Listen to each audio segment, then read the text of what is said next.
शुरू करता हूँ ईश्वर के नाम से, जो कृपाशील व दयावान है।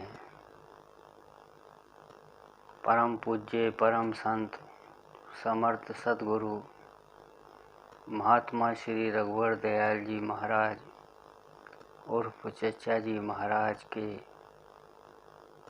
प्रिय शिष्य परम संत महात्मा श्री हरबंस लाल जी त्रिपाठी जी साहब उर्फ दादाजी महाराज का जीवन चरित्र भाग 5। इलाही रहम कर मुझ पर, तेरे बंदों का खादिम हूँ। हुजूरी में है दिल हाजिर, तेरी महफिल में शामिल हूँ। परम पूज्य परम संत श्री रघुवर दयाल जी महाराज उर्फ चचा जी महाराज साहब द्वारा जाप के लिए निर्देशित महामंत्र। हे ईश्वर, तेरी इच्छा पूर्ण हो। यह महामंत्र आध्यात्मिक जीवन का ध्रुव तारा है। इस भाव को हृदय में धारण करके यथासंभव हर समय मन ही मन इसका जाप करना चाहिए।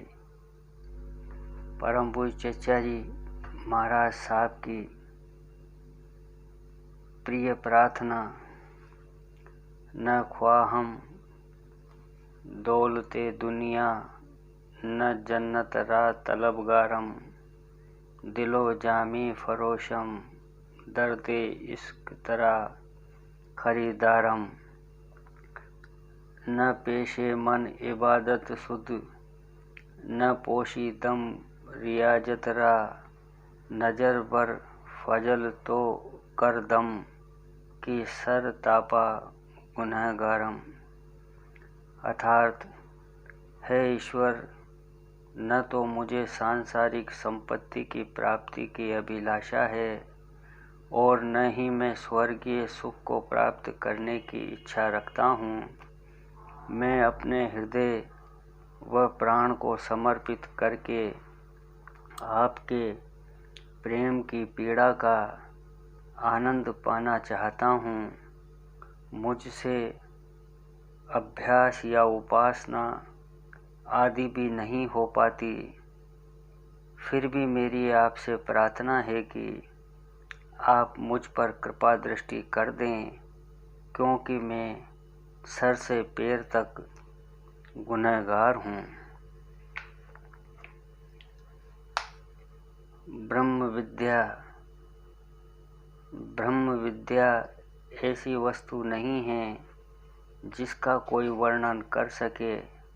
यह तो इल्म सीना अर्थात हृदय से हृदय में जाने वाली विद्या है।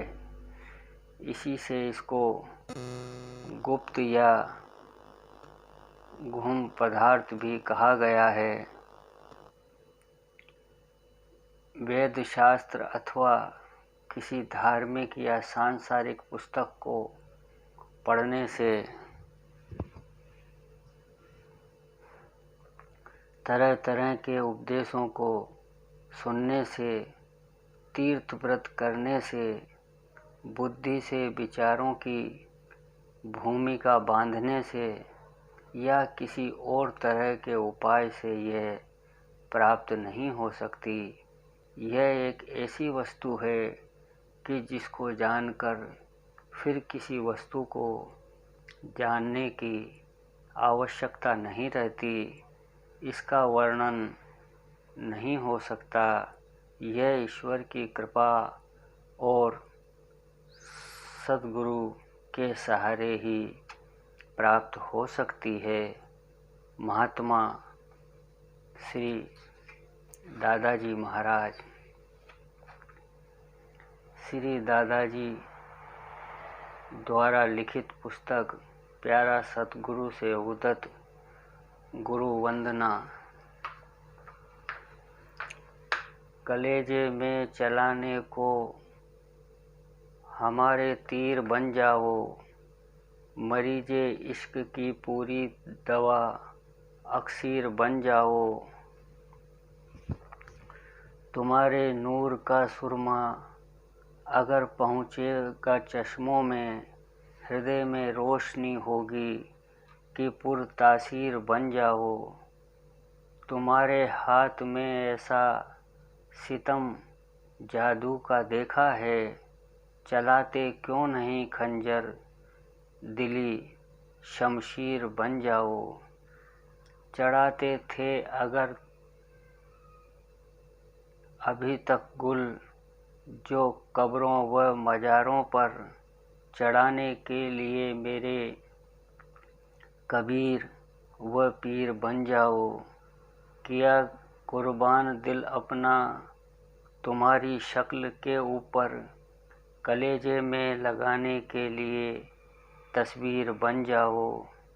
तेरी फुरकत में मुझको चैन आती है नहीं हरगिज, गले में डालने की तुम मेरे जंजीर बन जाओ। भरोसा था इलाही का, भरोसा हो गया तेरा, इलाही से मिलाने की कोई तकदीर बन जाओ। ये ख्वाहिश है दीवाने की, मिले महबूब से जाकर, मिलाने के लिए इसको तुम ही तकदीर बन जाओ।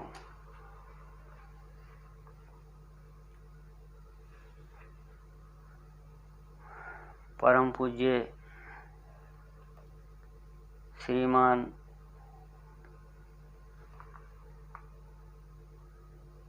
हरबंस लाल जी त्रिपाठी साहब ने आनंद की खोज नामक अपनी पुस्तक में इस हाल का बहुत अच्छा विवरण दिया है, जो सारांश में निम्न प्रकार है।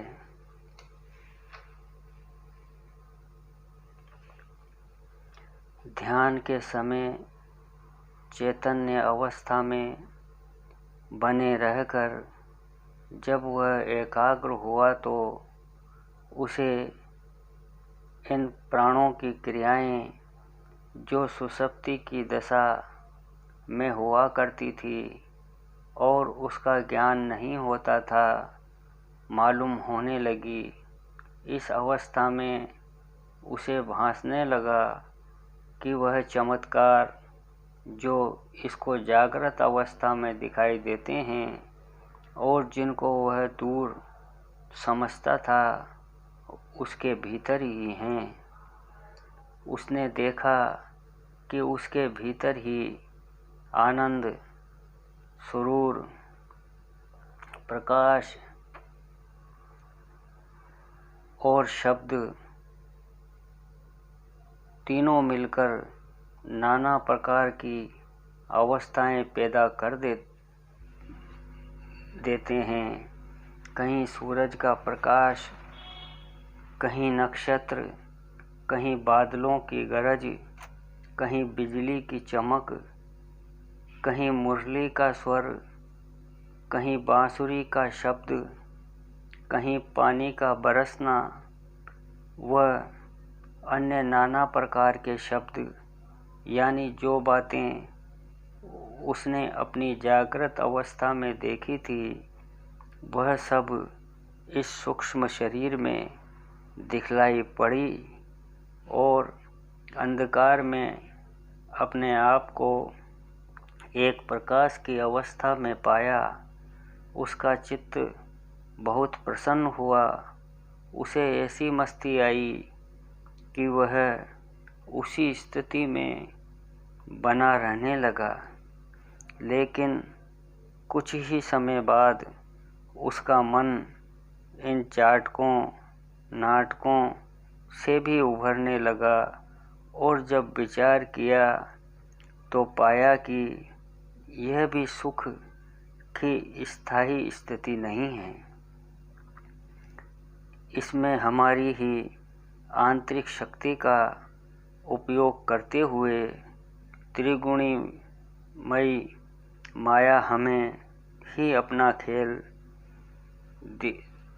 दिखाती रहती है।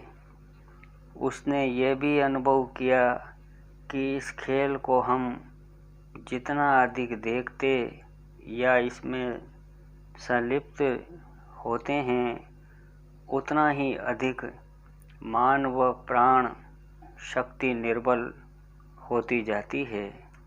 अतः निश्चय किया कि हमें इन गुणों के खेल में न फंसकर इन्हें अपने अधीन बना लेना चाहिए।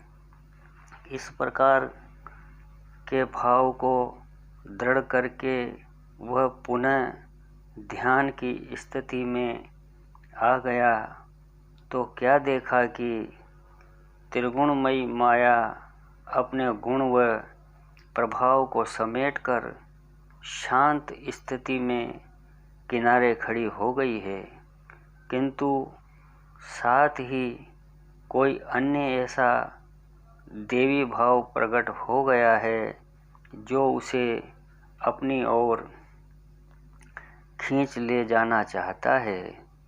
यह स्थिति त्रिगुणातीत की थी, जिसमें तीनों गुण बीज रूप में परिवर्तित होकर शांत हो जाते हैं। वह दशा है यहाँ माया मूल प्रकृति का रूप धारण करके शांत हो जाती है और आत्मा का प्रभाव बढ़ जाता है। इस स्थिति में उसे एक ऐसे अनुपम आनंद की अनुभूति हुई जो अथकनीय थी, लेकिन फिर भी उसे पूर्ण शांति नहीं मिली, क्योंकि माया उस स्थिति में भी मौजूद थी। इस समय माया के संबंध में उसे ज्ञान हुआ कि वह परमात्मा से ही शक्ति लेकर सृष्टि के सारे कार्य करती है। उसी शक्तिमान की यह शक्ति है, अतः उससे अलग भी नहीं है। इसी ने मेरा भी पालन पोषण किया है और मुझे यहाँ तक लाने वाली भी यही है। इस प्रकार का अनुमान होने पर इसके हृदय से माया को वश में करने का भाव लुप्त हो गया और वह श्रद्धापूर्वक इस माया से ही अपने उद्धार हेतु प्रार्थना करने लगा। उसने देखा कि सारा संसार इस माया के ही आनंद स्वरूप में पल रहा है और यह सबका पालन कर रही है। इस प्रकार माया की अपार महिमा को समझकर उसने उससे बड़ी प्रार्थना की और फिर जागृत अवस्था में आकर देखा तो पाया कि माया बीच से हट चुकी है, किंतु इसी के साथ मायावी पंच तत्वों से निर्मित उसका देव भाव भी लुप्त हो गया है। उसकी मन बुद्धि कुछ काम नहीं करती। संसार के सब कार्य अब वह निमित्त मात्र होकर करता है, न ही उसमें लिप्त होता है और न ही उनका उस पर कोई प्रभाव पड़ता है। हर क्षण उसे ईश्वर में लीन रहने जैसी स्थिति अनुभव होती रहती है। इस स्थिति में उसे जो आनंद मिला वह मायावी आनंद नहीं था, बल्कि ऐसा आनंद था जिसका वर्णन संभव नहीं है। यह स्थिति तीव्र उत्कंठा, व्यग्रता, उमंग व उत्साह की थी, जिसमें आत्मा अपनी पूर्णता की स्थिति को पाने के लिए व्याकुल बनी रहती है।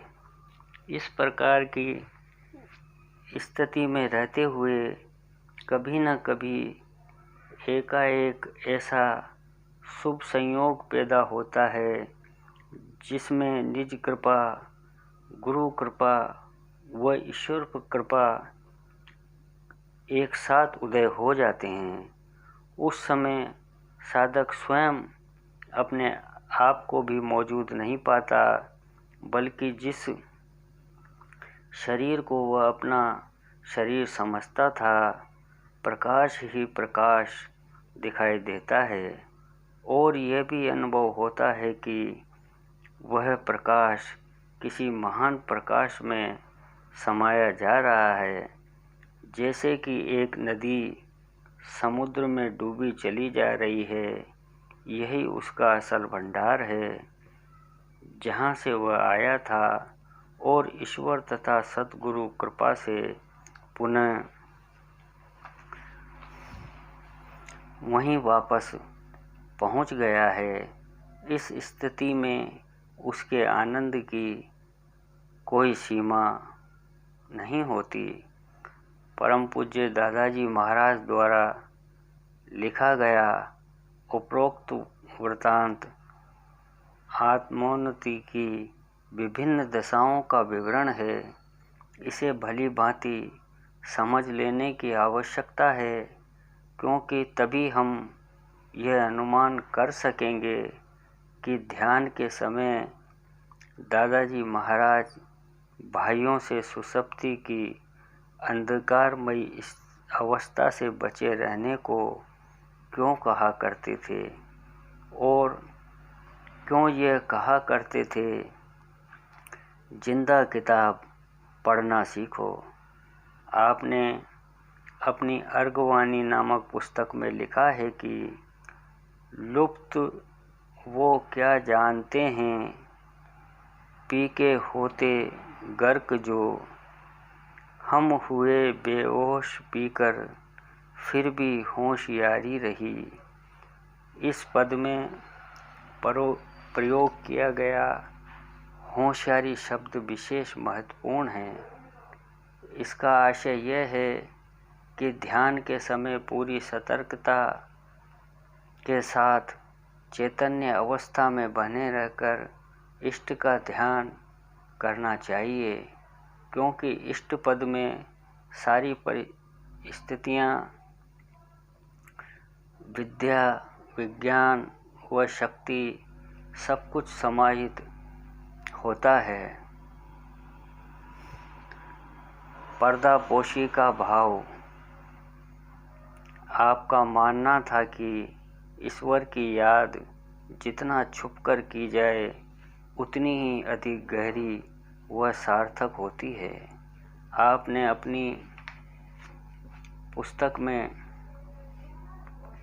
लिखा है कि यह कसम खाई है उसने, वह रहे पर्दा नशी, इसलिए उस साख को पर्दे में आना चाहिए। तात्पर्य यह है कि जब निज के संकल्प अनुसार वह परमपिता परमात्मा गुप्त होकर ही रहना पसंद करता है, तो उसके प्रेमी भक्तों के लिए भी यही उचित है कि वह उसकी मर्जी को ध्यान में रखते हुए स्वयं अपने गुण व प्रभाव को समेटकर गुप्त रूप से पर्दे में जाकर उससे मिलने व उसके साथ रहने का तरीका बना लें। सच्ची भक्ति यही है। सच्ची भक्ति ये नहीं है कि इसका आधार लेकर ईश्वर से निज के अभिलाषाओं की पूर्ति हेतु आग्रह किया जाए। उचित तो यह है कि उसके द्वार तक स्वयं चलकर जाया जाए और फिर विनीत भाव से वही स्थिर रहकर उसकी दया कृपा की प्रतीक्षा की जाए। ईश्वर दीन दुखियों का रक्षक व अंतर्यामी है। जब उचित समझेगा स्वयं आकर कृपा करेगा। इसलिए कुछ न कहना और उसके द्वार पर पड़े रहना श्रेयस्कर है। कहा गया है कि द्वार धनी के पड़ा रहे और धक्का धनी के खाए। कबहू गरीब निवाज हैं, कृपा करेंगे आए। एक स्थान पर परम पूज्य दादाजी ने लिखा है कि वह आया होता है, हो करके निहा, यह उसी की शान का इजहार है। ऐसी स्थिति में आपका कहना था, हम सबका कर्तव्य है कि ईश्वर के प्रेम में निमग्न रहकर संसार में ऐसा व्यवहार करें जिससे उसका प्रभाव व महिमा प्रकट हो और हम बीच में न आने पावें। इससे लोगों के हृदय में परमात्मा का भाव प्रेम पैदा होगा और वे उसके अनुरागी व अनुगामी हो जाएंगे। आपने लिखा है कि अपनी खुदी ही पर्दा है दीदार के लिए, वरना कोई नकाब नहीं यार के लिए। आप अक्सर पूजन के बाद निम्न पद पढ़ा करते थे, जो साधना के क्षेत्र में आगे बढ़ने के लिए परम आवश्यक हैं।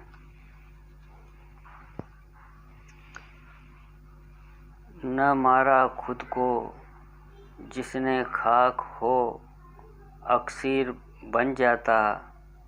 जो आप ही मर रहा है, उसको गर मारा तो क्या मारा।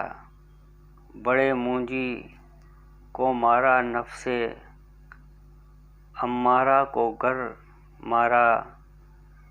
पिलंगों शेर नर व अजदहा मारा तो क्या मारा।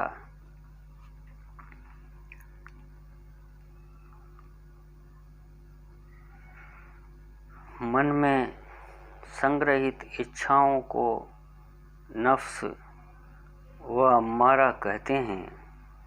इन इच्छाओं से रहित हो जाना या इन्हें मिटा देना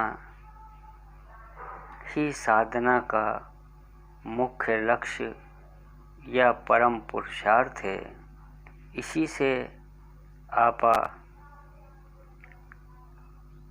मिट जाता है।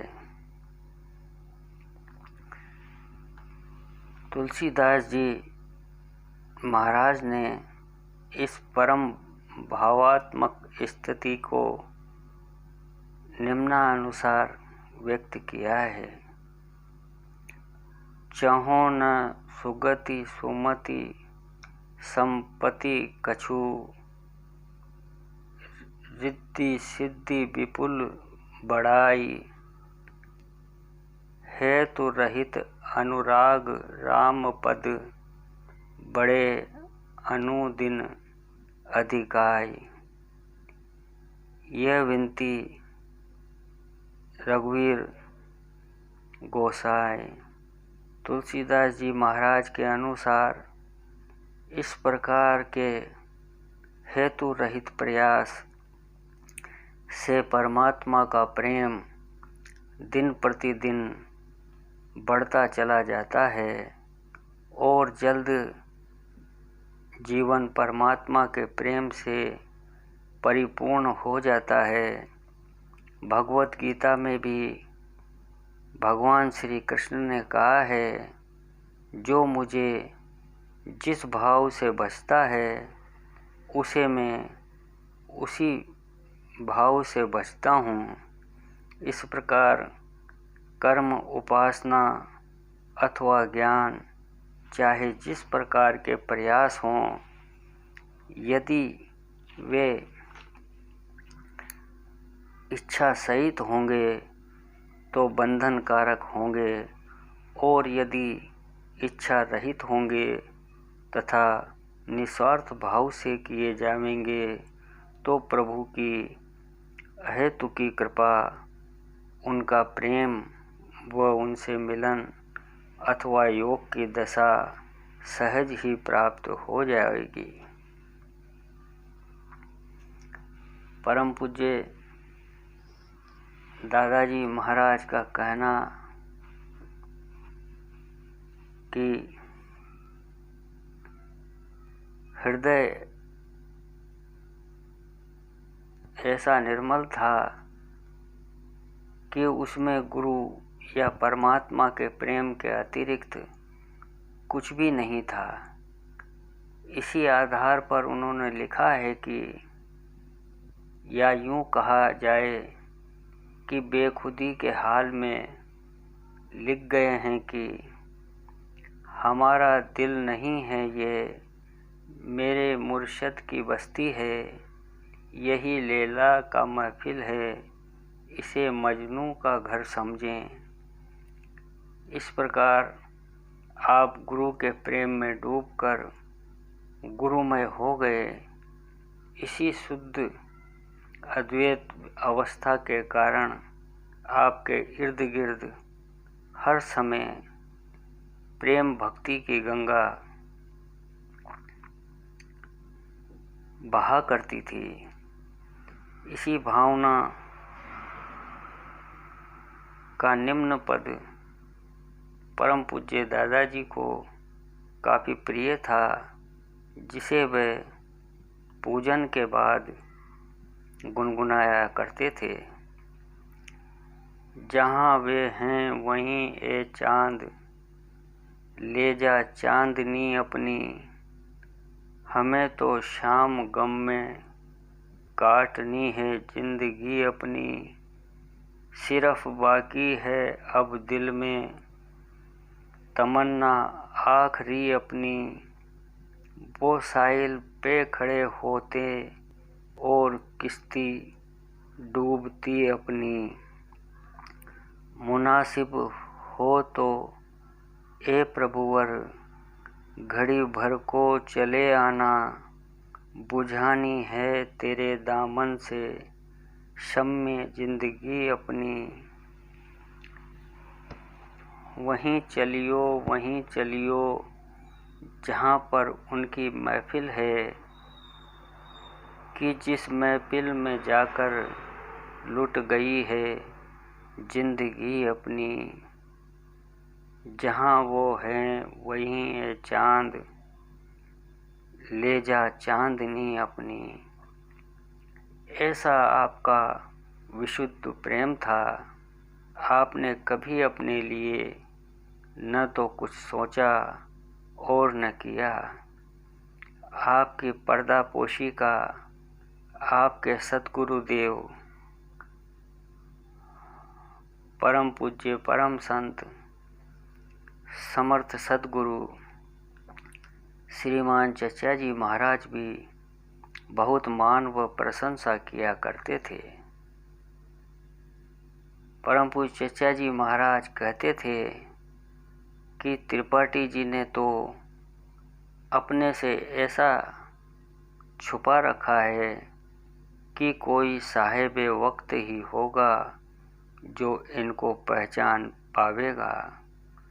आप कहा करते थे कि जो जाहिर हो गया वह दो कौड़ी का है। यह भी कहते थे कि साग भाजी वाले अपना सामान सर पर रखकर आवाज़ लगाते फिरते हैं, मगर जोहरी अपना माल तिजोरी में रखता है और तभी दिखाता है जब सही व सच्चा खरीदार आ जाता है।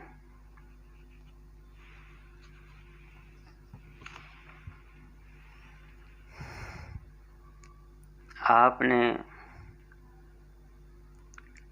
यह भी कहा था कि अगर किसी के दुख दर्द से दूर हो जाने की बात हृदय में आ भी जाए तो उसे पर्दा करते हुए परोक्ष रूप से ही करना चाहिए, अन्यथा आगे वह बाधा बन जाती है।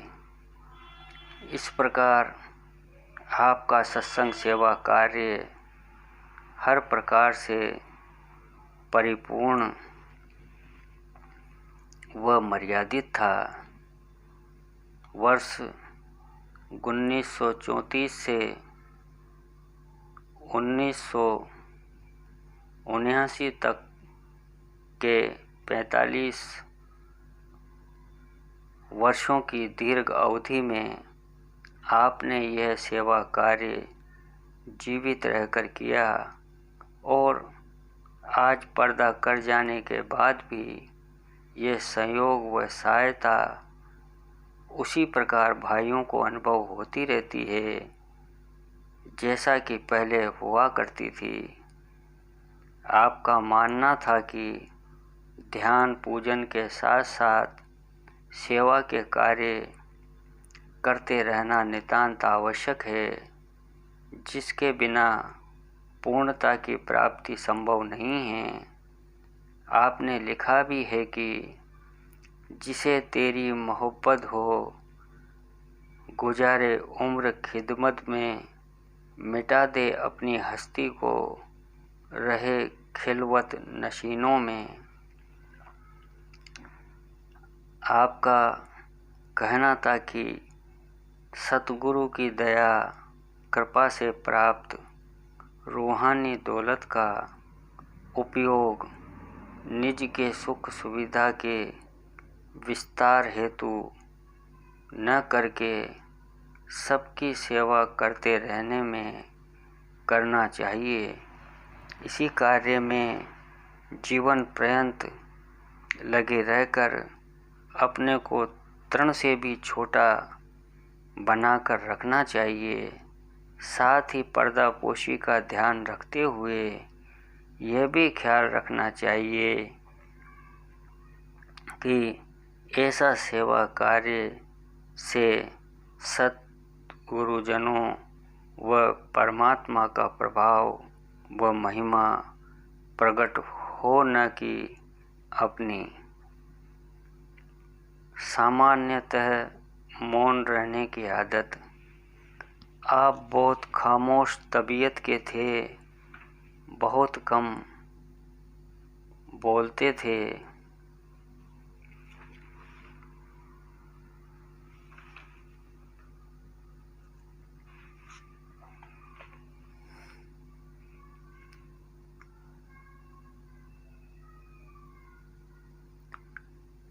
आपसे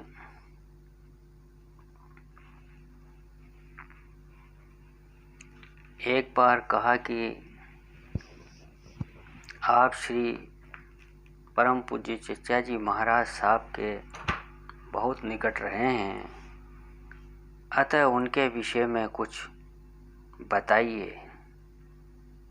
इस पर आप मना करने लगे, लेकिन जब माइक सामने रख दिया गया तो आप थोड़ी देर बोले, और वह भी इस प्रकार कि रह रह कर ध्यान में डूब जाते और बीच बीच में कहते कि चचा के विषय में कोई क्या कह सकता है, चचा की कोई मिसाल नहीं है जो बताई जाए, ऐसा महापुरुष देखने को और कहीं मिला ही नहीं। चचा की क्या तारीफ की जाए, उनके असर को कोई क्या बयान कर सकता है। चचा की था पाना संभव नहीं है। इस प्रकार की बातें थोड़ी देर कहकर आप गहरे ध्यान में डूब गए। आपने एक स्थान पर लिखा कि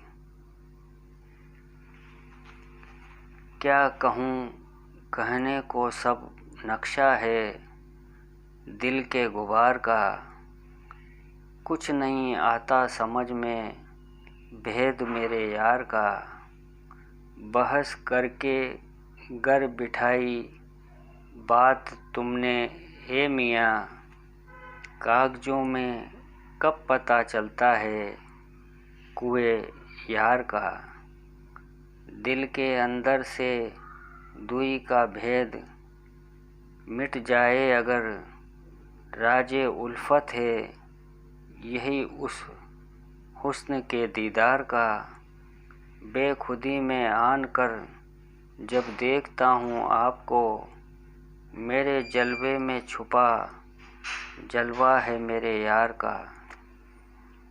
इस प्रकार आप चर्चा करने के चक्कर में या किसी बहस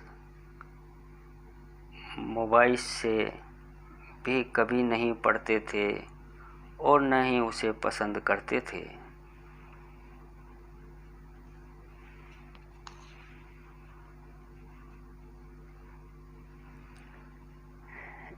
एक बार आपने कहा, राहे सलूके इश्क में रियाजत नहीं ज़रूर, सौ मोकाम होते हैं तय एक निगाह में, अर्थात प्रेम सेवा व समर्पण के मार्ग में कष्ट साध्य साधना या अभ्यास की आवश्यकता नहीं रहती। शिष्य की सत्यनिष्ठा प्रेम व लगन से द्रवित हुए गुरु की कृपा होते ही आत्म उन्नति की सैकड़ों मंजिलें एक साथ पार हो जाया करती हैं।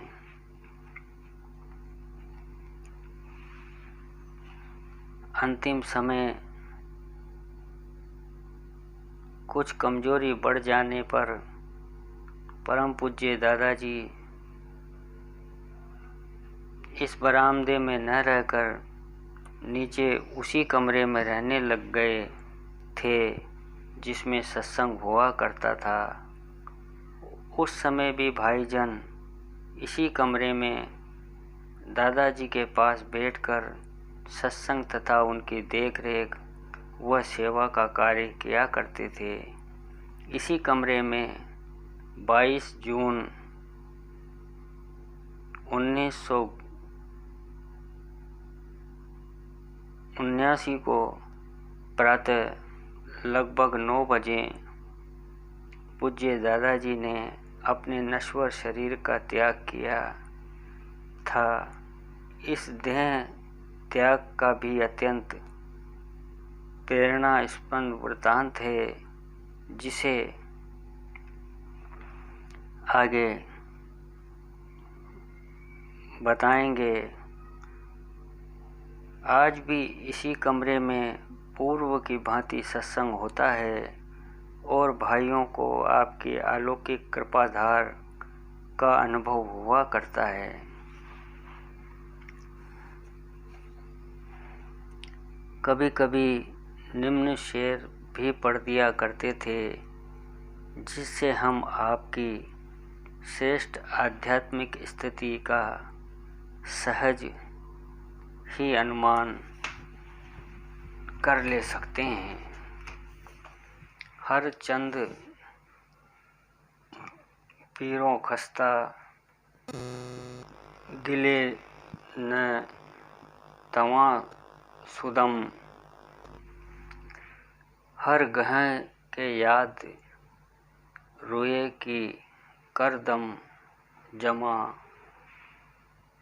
शुदम, अर्थात मैं हर तरह से वृद्ध व कमज़ोर दिल वाला हो गया हूँ, लेकिन जैसे ही प्रियतम की याद आती है जवान हो जाता हूँ।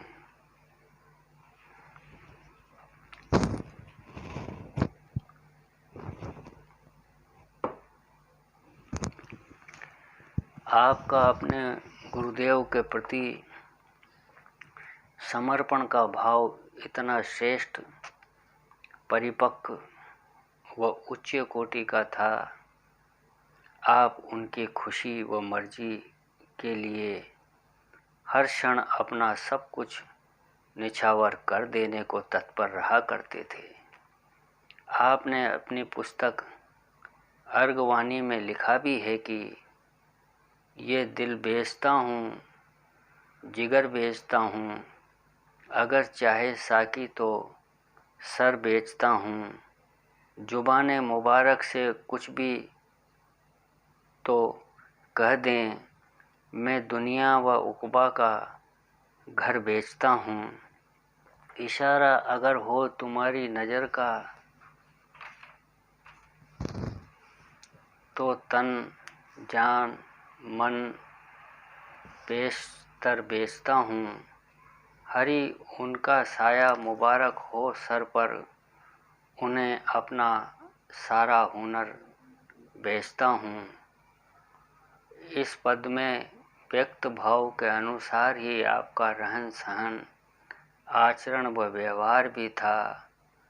वर्ष 1931 में आप अपने सद्गुरु देव की सेवा में पहुँचे थे। आप बताया करते थे कि एक दिन चचा जी महाराज ने आपसे कहा कि चाहे ये ले लो चाहे वो ले लो, अर्थात चाहे रूहानी या आत्मिक दौलत ले लो या चाहे दुनिया की सुख संपदा ले लो। इस पर आपने कहा कि मुझे तो आपकी मर्जी चाहिए। इसी दिन से असर ये हुआ कि दुकान से बिक्री घटने लगी और कुछ समय बाद स्थिति ये हो गई कि जितनी आमदनी हुआ करती उतनी भी बिक्री नहीं रह गई।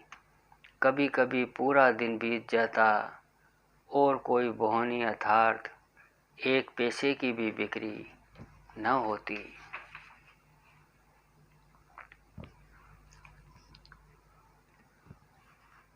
व्यक्तिगत किसी कठिनाई का कोई जिक्र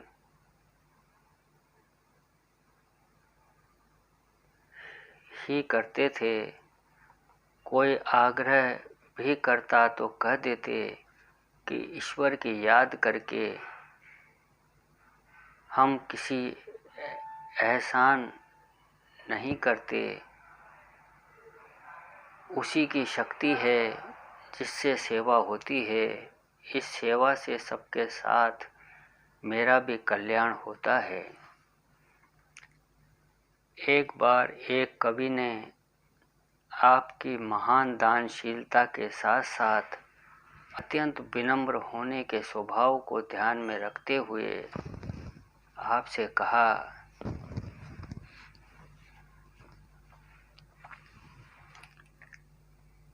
सीखे कहाँ रहीमन जी देनी ऐसी देन, ज्यों ज्यों कर ऊंचे किए त्यों त्यों नीचे नेन। इस पर आपने उसे तक्षण उत्तर दिया कि देने वाला और है, भेजत है दिन रेन, लोग भरम हम पर करें, तासो नीचो नेन।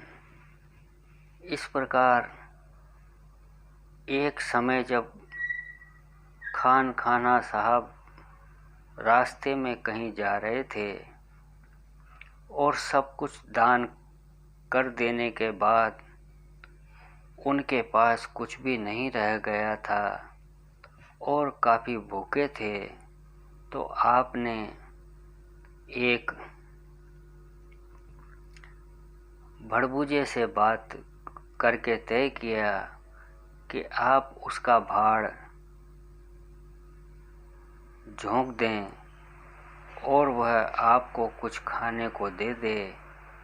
ऐसा ही कर रहे थे कि एक परिचित कवि ने आपको पहचान कर आपसे पूछा, जाके सर अस भार सो कत झोंकत भार यह, इस पर हजरत खान खाना जिन्हें उत्तर दिया, रहीमन उतरे पार भार झोंक सब भार में।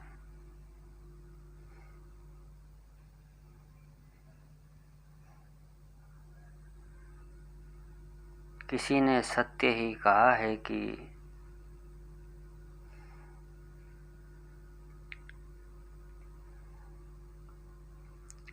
गांठी बंधन न करे मांगत ते सकुचाई, पाछे पाछे हरी फिरे कि भूख न रही जाए। परम पूज्य दादाजी महाराज ने लिखा है कि एक समय उनके गुरुदेव यानी कि परम पूज्य चचा जी महाराज साहब के पीरो मुर्शिद समर्थ सतगुरु हजरत फजल अहमद खां रहमतुल्लाह अलैहि बाल बच्चों सहित 3 उपवास किए हुए थे। इसके बाद कहीं से 8.5 रुपये का मनी ऑर्डर आया, किंतु उन्होंने उन रुपयों को जैसे ही अपने गुरुदेव की याद में समर्पित किया तो उन पर जाहिर हुआ कि इसमें तुम्हारा हिस्सा नहीं है। अतः उन्होंने 1 रुपया लेकर कहा कि इसका अधिकारी कौन है, यह तुम ले लो। इस प्रकार एक एक करके आपने 8 रुपये बांट दिए। जब 8 आने बचे तो आपकी माताजी अंदर से बाहर आईं और पूछा कि क्या कोई मनी ऑर्डर आया है, उसका क्या किया। तब आपने बताया 8 रुपये बांट दिए हैं, केवल 8 आने बचे हैं। उन्होंने कहा इसे हमें दे दो। इसे लेकर वह जब आपने भी समर्पित किया तो उन पर भी जाहिर हुआ कि इसमें तुम्हारा हिस्सा नहीं है। अतः उन्होंने 8 आने कहीं और से लेकर 1 रुपये की चूड़ियाँ श्री चचा जी महाराज की धर्म पत्नी को पहनवा दी। इतनी सब परीक्षा हो जाने के बाद कहीं से खाना आ गया और सब लोगों ने भोजन किया। परम पूज्य दादाजी महाराज का भी कारोबार, व्यवहार व रहन सहन कुछ इसी प्रकार का अनोखा व निराला था। उसमें दुनियावी चमक धमक तो नहीं थी, किंतु ईश्वर पर पूर्ण निर्भरता और उन्हीं के सहारे जीवन यापन करने की स्थिति हर क्षण स्पष्ट दिखाई देती रहती थी। वे बिना गुरु या ईश्वर को समर्पित किए 1 गिलास पानी तक ग्रहण नहीं करते थे। आपने लिखा भी है कि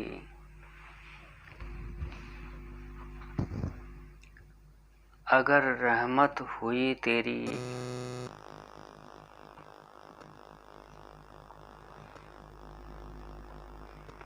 तो कुछ सीख लेवेंगे। हरि उनकी इनायत से इस दुनिया में बसर होना है।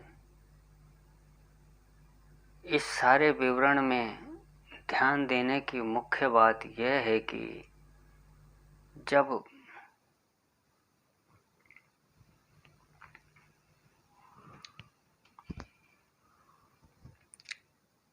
बंदोवर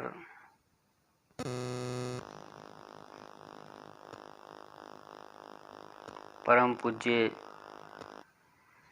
श्री हरबंस लाल जी त्रिपाठी साहब का जीवन चरित्र का ये 5वां भाग है। अगर आपको ये जानकारी और वीडियो अच्छा लगे